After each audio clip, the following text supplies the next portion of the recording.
do a really quick video to show you how to work your knees and your feet so you won't get injured and so you have a sustainable, healthy, happy yoga practice. So stay tuned and we'll get started right away.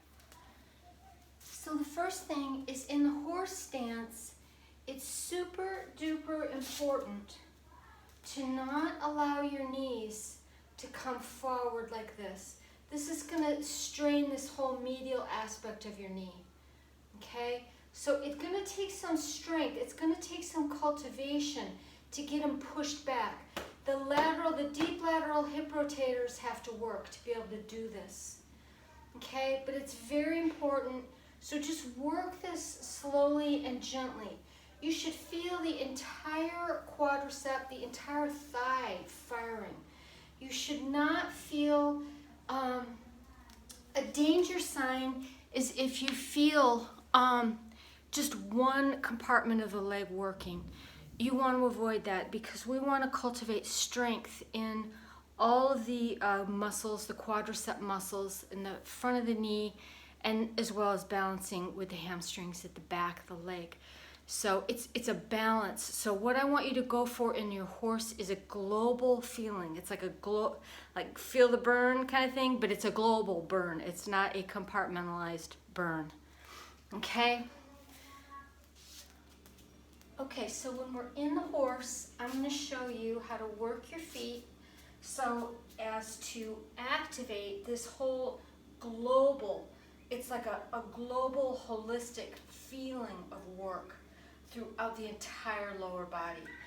This way of working the feet, by the way, can and will also correct if you have flat feet. Now, one thing that I was born with was high arches. Many people are born with flat feet. They're told that, they're always going to have flat feet. Well, that's not necessarily true.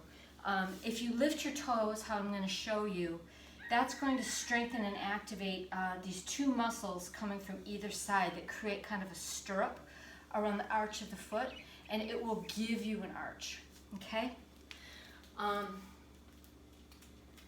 So here we are.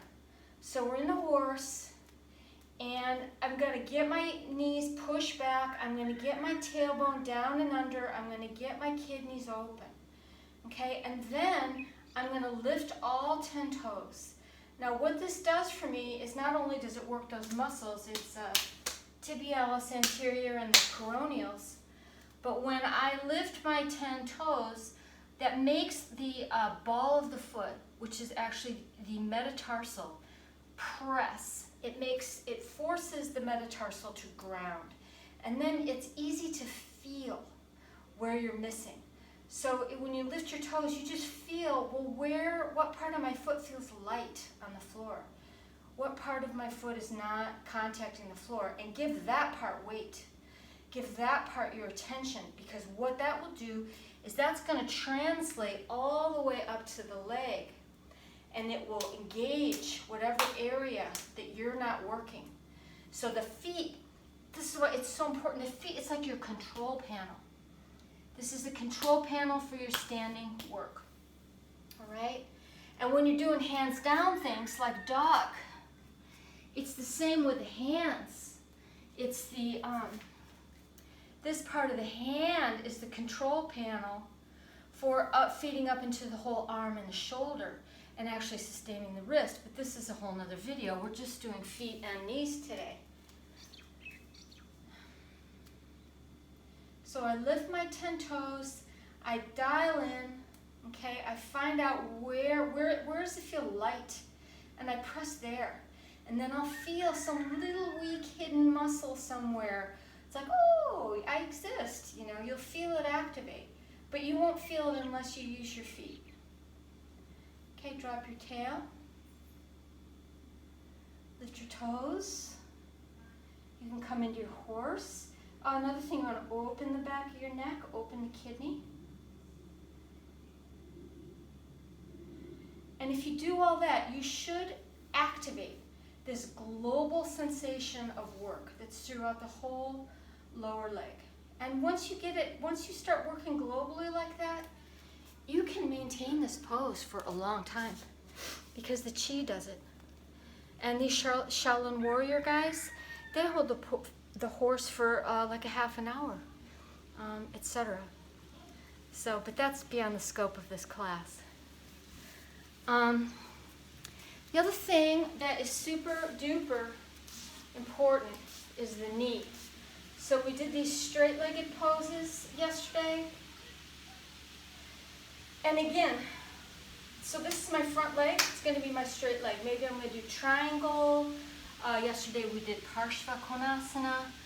But I'm first going to, just as a placement setting, I'm going to lift my 10 toes and I'm going to spread my toes. Now, if you're so talented as you can flare all 10 toes, then kudos to you. I'm still working on my 4th and 5th toe after, I'm not even going to tell you how many years, but we'll just say a lot. Anyway, lift your toes, spread it across the metatarsal, find your weak area, give that attention and intention, and then, oops, I want you to lift up, engage your quadricep muscles. Let's see, I think it's easier to see on this leg. Okay, so here's a slack knee. Here's a working knee. You see the difference? Which leg would you prefer to balance on? If I was going to go into Ardha Chandrasana and balance on one leg, you want a stable foundation if you're going to do that. And so this is what happens. So this is a natural evolution for every yoga student. So if you're a beginner and you go to a class and you're stiff, and at the beginning and even in the middle and the end, you're going to be doing straight-legged forward bends. And typically the student is not able to keep their legs straight because they're stiff. Hamstrings are stiff. And so the teacher says, straighten your legs, straighten your legs, straighten your legs. And you get to the point where you can go beyond straight. Goes beyond straight, because finally you got this opening, but you haven't awakened the awareness of this front, the support system yet. So then at that point, the student has to slightly back off, slightly go the other way to feel like the knee is just slightly bent, and then lift the quadricep from there. And that's your working leg. That's your Trikonasana, your Ardha Chandrasana, all of your straight-legged standing poses. It's also your forward bend, your standing forward bend. Okay? So if you work your feet that way and you work your knees with awareness and alignment, then you will have a sustainable, healthy, happy yoga practice. Okay, so there's one more thing that I want to add to this discussion we're having about feet and knees, which is very important. And I just wanted to add it before I close out this video. So, when you're doing standing poses, it's really important to be aware of what and where your feet are. So for instance, now I'm on this floor that has these beautiful lines. So I can use these lines to check the alignment of my feet. I want my toes to be in the same line.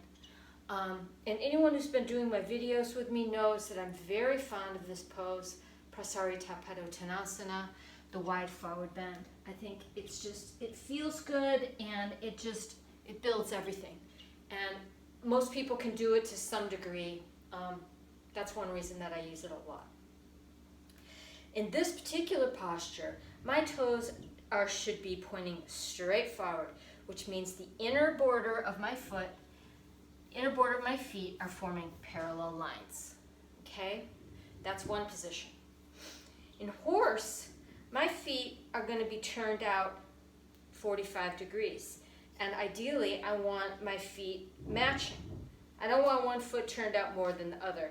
I mean, this kind of thing, this may seem obvious, but this kind of thing happens because people have certain little quirky imbalances in their body, and they might have a weak hip rotator or a strong one, and so one foot just naturally rotates out more, and they're not even aware of it. Anyway, part of the whole yoga practice is body awareness. Using your body as a meditation tool that cultivates your awareness. So we start with something really simple like, where are my feet?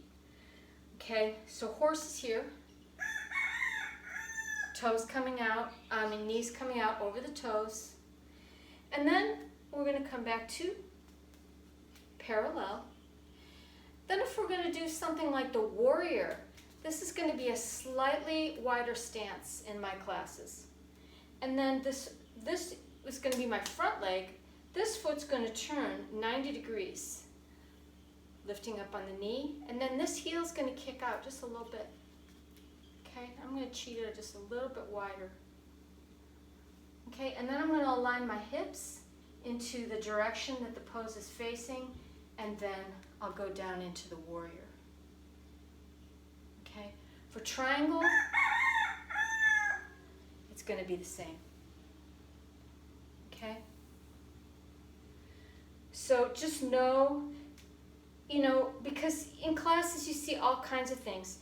People have one foot turned in, turned out too far. It's a sloppy. It's this lack of awareness of where your feet are. And that, so I'm not saying that this is a bad thing. You're not a bad person if you got one foot turned out, etc. Everyone starts somewhere with learning, but your feet are very important for your placement. So when you're just starting out in your asana practice, this is where a lot of your attention has to be in the standing work, is to where are my feet? How are they working across the floor? So we all have that edge where our awareness is, that once we have sharpened our awareness, we're going to cut through to the next level. And myself, as I've been doing these videos and I'm looking at my own poses, I can see that my right hip is low in my forward bends. This will translate into back pain, which for me it has before. I don't have back pain right now, but it's showing me where my working edge is. So we all have one, but just for now, know where your feet are and you'll have a happy practice. Thank you so much. Namaste.